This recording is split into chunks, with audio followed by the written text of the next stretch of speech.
जय श्री कृष्णा साथियों। आज हम आपको सुनाएंगे एकलव्य द्वारा गुरु द्रोणाचार्य को दक्षिणा में अंगूठा देने की एक प्राचीन पौराणिक कथा। माना जाता है कि निषाद राज हिरण्यधनु के पुत्र एकलव्य धनुर्विद्या सीखने के लिए संसार के श्रेष्ठ धनुर्धर गुरु द्रोणाचार्य के पास गए, परंतु गुरु द्रोणाचार्य ने एकलव्य निषाद पुत्र को जानकर धनुर्विद्या सिखाने से इनकार कर दिया, क्योंकि गुरु द्रोणाचार्य हस्तिनापुर के शासन के राजकुमारों को धनुर्विद्या सिखाने के लिए वचनबद्ध थे।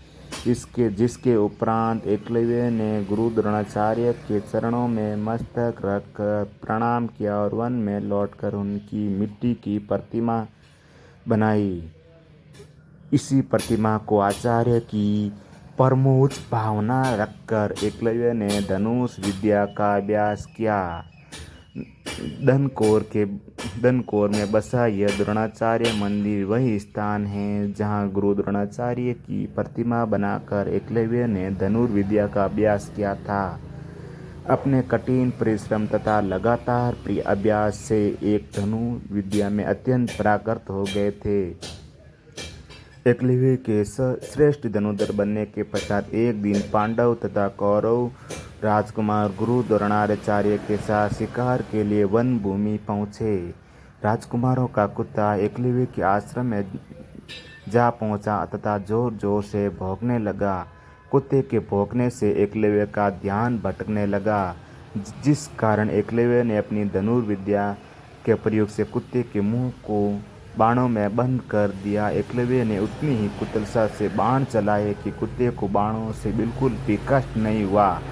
सभी राजकुमारों ने जब उस कुत्ते को देखा तो वह इतने कुशल धनुर्विद्या देखकर चकित हो गए, धनुर्विद्या की प्रशंसा करने लगे। राजकुमारों ने वनवासी वीर को वन भूमि में खोजते हुए स्वयं अपनी आंखों से एकलव्य को बाण चलाते हुए देखा। एकलव्य के पास जाकर एकलव्य का परिचय पूछे जाने पर एकलव्य ने खुद को निषाद राज हिरण्यधनु के पुत्र व गुरु द्रोणाचार्य के शिष्य से संबंधित किया। सभी राजकुमार एकलव्य का परिचय पाकर गुरु द्रोणाचार्य के पास पहुंच गए।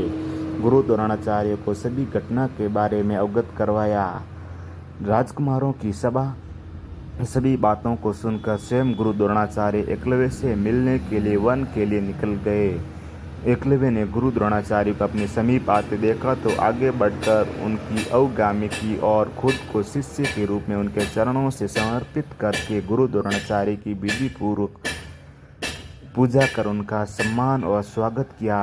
गुरु द्रोणाचार्य ने एकलव्य से बोला कि वीर, यदि तुम सच में अपना गुरु मानते हो तो क्या मुझे गुरु दक्षिणा के रूप में मेरे द्वारा मांगा गया उपहार दे सकोगे? एकलव्य द्वारा गुरु द्रोणाचार्य की बात सुनकर खुशी खुशी वे बोले कि भावना में आपका भगवान, मैं आपको क्या दूं? गुरुदेव, आपको वचन देता हूं कि आप जो भी मांगोगे मैं आपको बिना किसी संकोच के भेंट कर दूंगा। तब गुरु द्रोणाचार्य ने एकलव्य से अपने दाहिने हाथ का अंगूठा गुरु दक्षिणा के रूप में मांग लिया।